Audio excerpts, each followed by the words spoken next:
Hello tout le monde, j'espère que vous allez bien. Aujourd'hui on se retrouve dans une nouvelle vidéo. Aujourd'hui installe-toi bien parce qu'aujourd'hui je vais t'aider pour YouTube. Donc c'est parti.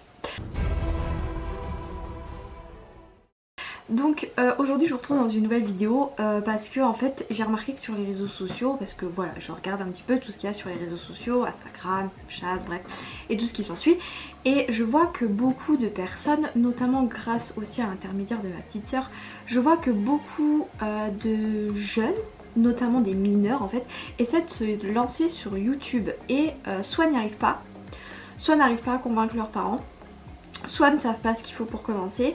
Tout ce petit bidouille là, en fait, tout ça, je me rends compte que beaucoup de personnes ne savent pas comment s'y prendre, et donc aujourd'hui je vais vous donner des solutions. Donc on y va.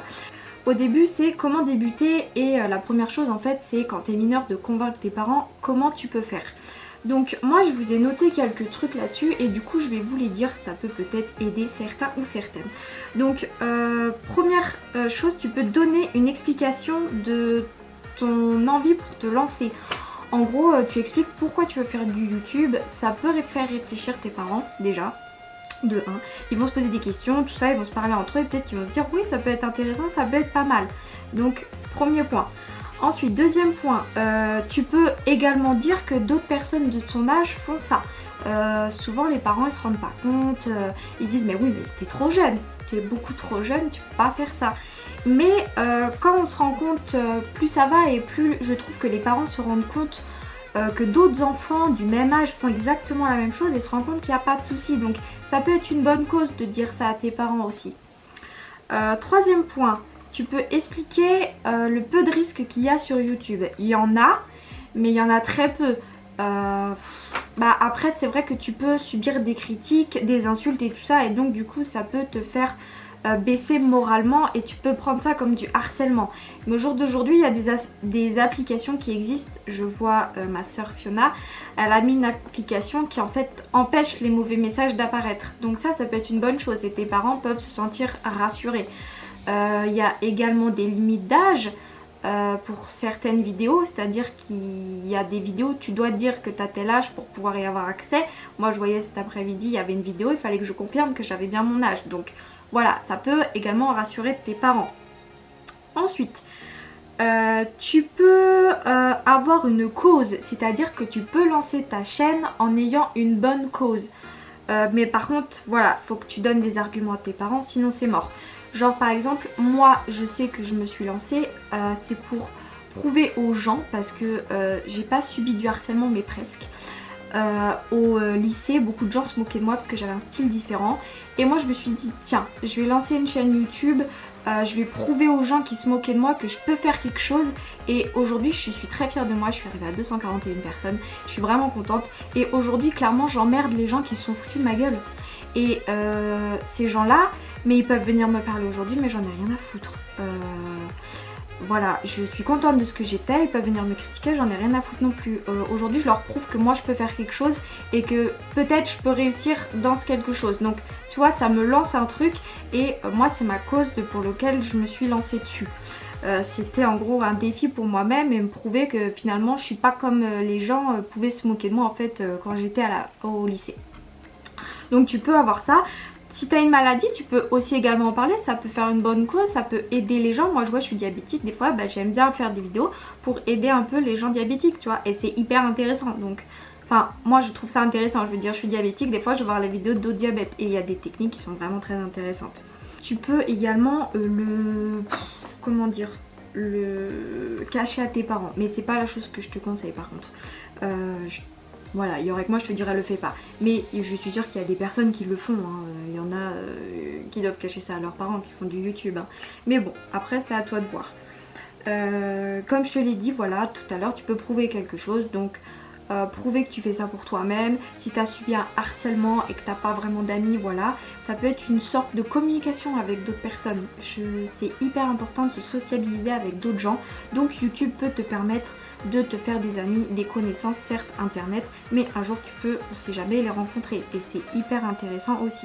Les arguments que tu peux donner à tes parents, voilà, j'ai trouvé que ça, mais bon, j'en ai trouvé quelques-uns, j'espère que ça pourra te permettre de te lancer sur YouTube. Donc voilà. Ensuite la deuxième phase c'est se lancer.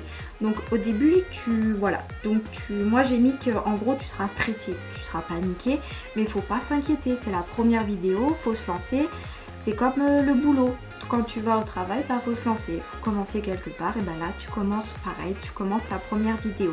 Et c'est hyper important, c'est la première impression souvent qui fait quelque chose. Après il y en a certains qui vont au fur et à mesure, il y en a ça leur plaît et qui disent bah tiens moi j'aime bien elle, donc voilà. Et ça va te lancer une confiance en toi et tu verras que franchement ça fait du bien. Moi c'est ce qui m'arrive à l'heure actuelle et je suis hyper contente. Après tu vas aussi avoir l'appréhension des autres, c'est-à-dire que si tu es à l'école, si tu es au collège, si tu es au lycée, si tu es à la fac, tu vas te dire ouais on peut se moquer de moi. Moi personnellement j'ai attendu la fin du lycée pour me lancer, vu que j'étais moquée sur mon style et tout ça. Je me suis dit c'est pas le moment que j'empire ma situation quoi, j'avais vraiment pas le courage. Comme on dit, j'avais vraiment pas les couilles de me lancer là-dessus.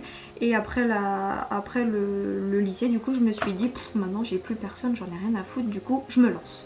Et je me suis lancée, ça s'est bien passé, j'ai stressé, mais voilà. Faut pas avoir peur des moqueries, clairement. Moi, j'en ai eu peur et aujourd'hui, je regrette, j'aurais dû me lancer avant.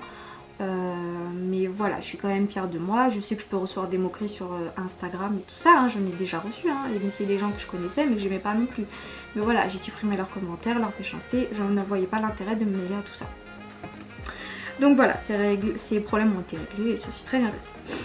Donc voilà, ensuite je voulais te parler également du matériel, ce que tu peux utiliser.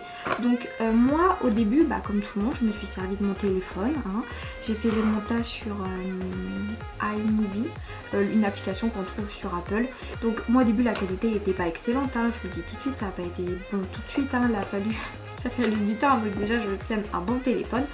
Donc j'ai commencé à filmer avec mon iPhone 5C. Ensuite j'ai voulu essayer avec mon 5S mais la caméra était pas bonne, c'est-à-dire que la caméra de devant était complètement foutue donc ça a été mort. J'ai filmé avec mon Galaxy S7Edge qui après a été cassé donc ça c'est fini. Du coup je n'avais plus rien pour filmer et du coup j'ai commencé avec un petit appareil photo, voilà. Donc je te présente le modèle, c'était un Lumix. Voilà, j'avais un retour caméra comme ceci. Donc c'était pas un truc de ouf. Mais j'étais super contente quand j'ai eu ma première caméra. Et ensuite j'ai eu la caméra avec laquelle je filme actuellement. Donc c'est-à-dire j'ai eu un Canon PowerShoot 5x54 HS. Donc c'est la marque de la caméra. Je suis hyper contente. Mais je sais que c'est pas du tout la meilleure caméra du monde. Mais moi ça me suffit pour faire mes vidéos. Et voilà, après il faut aussi investir. Mais investir quand ça vaut le coup. C'est-à-dire quand tu as des abonnés, tu peux investir. Là tu vois que ça marche. Donc moi j'ai vu que ça augmentait. Je veux dire, ça s'arrêtait pas. Mais je veux dire, à un moment donné ça a stagné. Et je me suis dit bon bah faut changer, faut faire autre chose, faut évoluer. Et ensuite du coup j'ai acheté... D'ailleurs ça m'éclaire la figure quand je regarde. J'ai acheté des éclairages. Donc ce sont des parasols avec des grosses ampoules. J'en ai acheté deux. Ils m'ont coûté 40 € je crois les deux. C'est pas très cher. Mais voilà, ça fait très bien son job. Et ça améliore également la qualité de ma caméra au niveau de l'éclairage. Parce que j'aurais pas de lumière à l'heure actuelle. Voilà. Je serai comme ça. Et d'ailleurs c'est tout fou. Donc je rallume. Voilà, donc vous voyez un petit peu la différence avec de la lumière et sans lumière. C'est quelque chose qui est très important d'avoir. Ça améliore la qualité de ta caméra comme je t'ai dit. Et en plus de ça, voilà, ça fait très bien son job. Et ça évite d'acheter une caméra qui vaut la peau des fesses. Moi celle que j'ai actuellement, je l'ai eu à Noël. Enfin, j'ai participé avec mon compagnon et elle a coûté 350 je crois, quelque chose comme ça. Donc ça faisait partie de mon cadeau, mais voilà, j'ai sacrifié un cadeau pour avoir une caméra, donc je suis extrêmement fière à l'heure actuelle. Je n'ai pas de retour, j'utilise un miroir, mais ça me suffit et ça fait très bien son travail. Ensuite niveau matériel, il faut bien sûr un trépied, c'est quelque chose d'extrêmement important. Certains utilisent des boîtes, ça suffit largement, mais moi je pense qu'un trépied c'est quelque chose qui est essentiel dans tes vidéos YouTube. Tu peux en avoir un pour 10 €, hein, c'est vraiment pas très cher. Moi j'ai payé bien 10 balles. C'est voilà, c'est pas une qualité de ouf, mais il sert très bien et il marche très bien aussi. J'utilise un miroir pour mon retour caméra vu que je n'ai pas de retour dans ma caméra et ça me suffit parfaitement aussi. Ensuite, numéro 4, tu as l'organisation de ta chaîne YouTube. Donc comment tu t'y prends? Moi je sais que au début je postais n'importe quand, je postais à 2 h du matin, voire même 3 h du matin. Et après j'ai fait mes marques mais t'es vraiment conne en fait, il n'y a personne à cette heure là. Et du coup ça, je perdais des vues, énormément de vues. Et c'est vrai que c'était compliqué. Et du coup j'ai demandé conseil à ma soeur et elle m'a donné des jours et des dates, enfin des jours et des heures plutôt. Et aujourd'hui ça marche très bien. C'est vrai que c'est beaucoup mieux quand je poste dans ces moments là. Ensuite, qu'est-ce que je peux te conseiller de faire dans tes vidéos? Alors déjà, fais des vidéos pas trop longues. Moi, c'est un conseil qui m'a été donné qui est très utile. Des fois, c'est vrai que ça dépasse. Bon, tu peux rien y faire, mais c'est comme ça. Quelqu'un qui est vraiment intéressé regardera ta vidéo. Peu importe le temps qu'il fait, c'est pas grave, il avancera, mais il l'aura vu. Et il aura vu également les points essentiels. Donc voilà, ne te fais pas de soucis. Voilà. Mais essaye de faire des vidéos qui durent pas plus de 20 minutes. Moi, j'ai déjà essayé, j'en ai fait les frais, ça n'a pas marché. Ensuite, tu dois faire attention à ta miniature, faut qu'elle soit soignée bien sûr. Tout le monde n'a pas la chance d'avoir un ordinateur, mais voilà, tu fais du mieux que tu peux. Il y a des applications sur téléphone qui sont très bien et qui font très bien leur job. Mais voilà, il faut savoir s'en servir. Bien sûr, maintenant tu as des tutos sur YouTube qui sont vraiment très utiles et moi c'est exactement ce que j'ai fait pour commencer. Ensuite, au niveau de ta vie sociale, des fois tu as des jours où bah, tu fais rien, bah, tu vas tourner, enfin tu peux tourner 3 à 4 vidéos que tu mettras plus tard, tu les programmes sur YouTube, après ça se met automatiquement, ça vient pas interférer dans ta vie, tu te prends une petite journée, des fois tu as le samedi ou le dimanche où tu sais rien faire, bah tu filmes, quand t'as rien à faire pareil, tu filmes, après tu mets bout à bout tes vidéos, et après tu les programmes sur YouTube et après ça se fait tout seul, c'est génial. Les montages, il y en a qui s'embêtent pas trop à en faire, des fois il y en a ça sert pas trop à grand chose d'en faire, mais voilà c'est toujours plus intéressant d'avoir des petits montages et tout ça. Moi c'est vrai que des fois je me casse pas la tête, j'en fais pas des masses, mais voilà ça s'apprend aussi, il y a quelque chose où il faut débuter, c'est les montages, c'est vrai que c'est difficile mais voilà, faut prendre le rythme. Faut prendre l'habitude et faut regarder des vidéos qui vont t'apprendre à faire un montage. Ensuite, donc ça c'est bon. Comment tu peux intéresser les gens? Fais des vidéos qui sont d'actualité. Des fois il y a des gens ils font des vidéos, bah c'est pas d'actualité et ça marche pas. Mais ça peut pas être à tout le monde. Sananas ça peut par exemple, excuse-moi, mais Sananas par exemple peut faire une vidéo complètement inintéressante, bah, les gens ils vont pas forcément s'intéresser. Et puis un autre jour elle va faire une vidéo genre le crash test par exemple de la nouvelle Huda Beauty Nude, et ben là tout le monde va s'intéresser parce qu'il faut savoir si c'est un bon investissement, si vraiment elle vaut son prix, et voilà ça évite à certaines personnes de gaspiller leur argent. Donc chose importante à faire d'après moi. Moi j'ai essayé de faire des vidéos qui sortaient un petit peu, des fois c'est vrai que ça intéresse pas forcément les gens. Faut voir aussi par rapport à la catégorie de personnes qui te suivent sur ta chaîne. Être assez actif donc sur les réseaux sociaux et tout ça, donner un peu de nouvelles, mettre au moins une story par jour. Des fois c'est vrai que ça intéresse beaucoup de gens de voir tes stories et tout ça.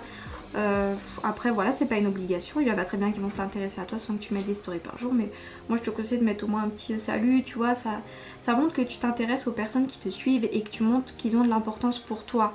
Et c'est vrai que moi je trouve ça hyper important parce qu'il y a certains youtubeurs qui s'en foutent complètement. Et moi je suis pas trop d'accord avec ça. S'ils sont sur YouTube, si aujourd'hui ils en sont, c'est grâce à vous tous qui les regardez. Donc voilà, moi c'est mon point de vue à moi, chacun son point de vue, mais voilà, je vous l'exprime et je donne mon avis. Faut savoir que tu vas choisir ton public. Quand tu vas faire tes vidéos, il y aura un public ciblé. Moi c'est vrai que bah, c'est sûr je cible pas forcément des personnes âgées, hein. Je sais même pas s'il y en a sur YouTube, je pense que oui. Mais voilà, je préfère choisir un âge assez jeune, pas trop vieux non plus.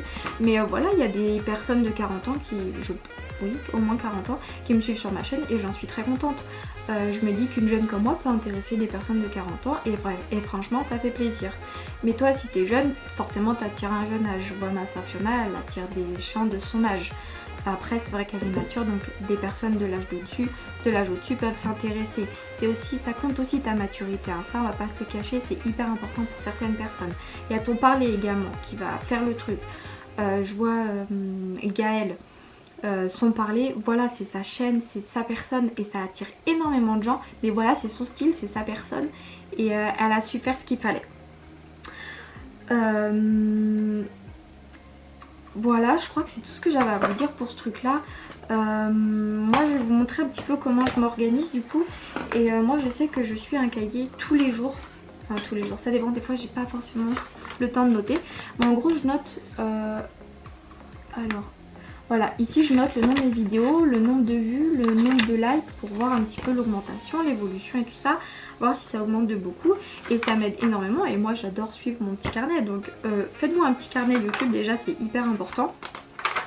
Je note également les likes et pour certains les dislikes quand j'ai le temps. Les dislikes c'est pas forcément ce qui m'intéresse, je m'en fous un petit peu. Si t'aimes pas, bah t'aimes pas hein, mais ça changera pas ma vie. Parce que des fois il y a des cons qui vous mettent un pouce rouge parce qu'ils vous aiment pas, mais ça j'en ai rien à foutre. Et je note également mes idées de vidéos, donc des idées que je peux avoir à faire de vidéos. Et je trouve ça hyper intéressant parce que moi je m'y retrouve mieux, je sais ce que j'ai tourné, je sais ce que j'ai pas tourné, je sais ce qui peut être du moment. Mais voilà, il faut savoir s'organiser avant de faire sa vidéo, faire un petit book. Moi je trouve ça vraiment génial, ça permet de m'organiser et ça m'aide énormément. Donc bah voilà, c'est tout ce que je voulais vous dire, j'espère vraiment que ça vous aura aidé. N'hésitez pas à me mettre vos questions dans les commentaires, ça m'intéresse, je peux y répondre si vraiment vous en avez d'autres. Voilà, je crois que c'est tout pour moi. Sur ce, je vous fais plein de gros bisous. Et puis bah je vous dis à bientôt dans une prochaine vidéo. Allez, salut!